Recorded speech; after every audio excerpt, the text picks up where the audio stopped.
What's up, everybody? This is DMH here with a quick little video segment on post-production. So this was a piece I did for someone I know who wanted to commemorate a piece for him, his wife and his wife's friends who get together. And his wife is a big Jaws fan and a big Hitchcock horror movie fan, so we wanted to incorporate that somehow. Now, I could have drawn a picture of the Jaws poster, but because it's so skewed in the background by the foreground figures, I thought a digital picture looked best, so I just found pictures off the internet and superimposed them into the back on separate layers that I have set aside separately with them in mind already. I have Hitchcock looking towards the sun. That's not accidental. That's trying to keep the viewer's eye focused towards the middle of the piece, which is really about his wife, who's seated in the middle there. And then really the rest is really just fluff. It's about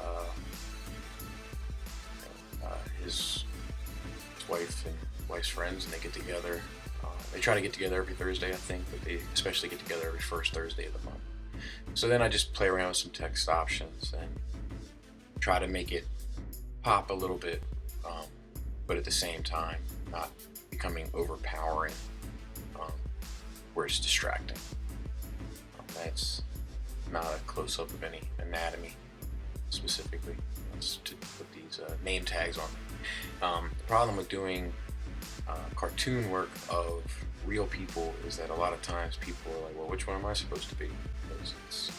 Because it's difficult to differentiate one from another, especially when there's so many in one piece, and on and on. So I thought these name tags, these like reserved spaces for them, would be a bonus, because they could easily identify who. I try to put little clues in there. There's tons of Easter eggs in this thing, and it's really just meant for the specific individuals to kind of get. This video is sped up 350%, so it didn't take that long. The video is about 5 minutes, but it's long enough. But at this point, all the hard work is done. This is kind of just icing on a well-prepared cake, or hopefully a well-prepared cake.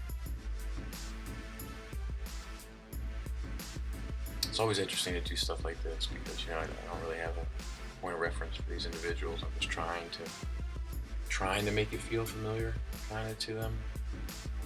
There's a lot of little hidden messages in this, and because it's done after Da Vinci's Last Supper, which is supposedly absolutely filled with tons of secret hidden messages and stuff, I kind of wanted to pay an homage to that as well, and flood it with just little hints and Easter eggs. And I love when I do something with somebody and they come back a year later or 2 years later and say, I just noticed in the bottom left-hand corner there's such and such. I get a kick out of that. I never reveal all the Easter eggs. It's part of the fun of it. Give away a couple to let them know that that's an option. It gets their brain thinking that way, and then let the rest kind of go from there. Good stuff.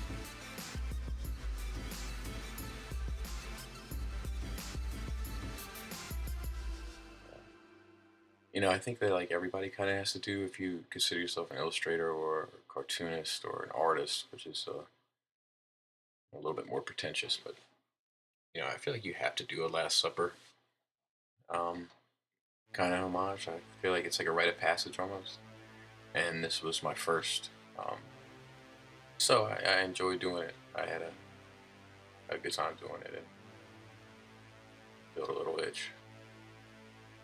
And then this is just me blending a couple of little lines that seemed out of place. Just trying to really fine-tune everything for a master copy and an obnoxiously long saving period. Thanks for watching. Thanks for listening. Until next time, take care.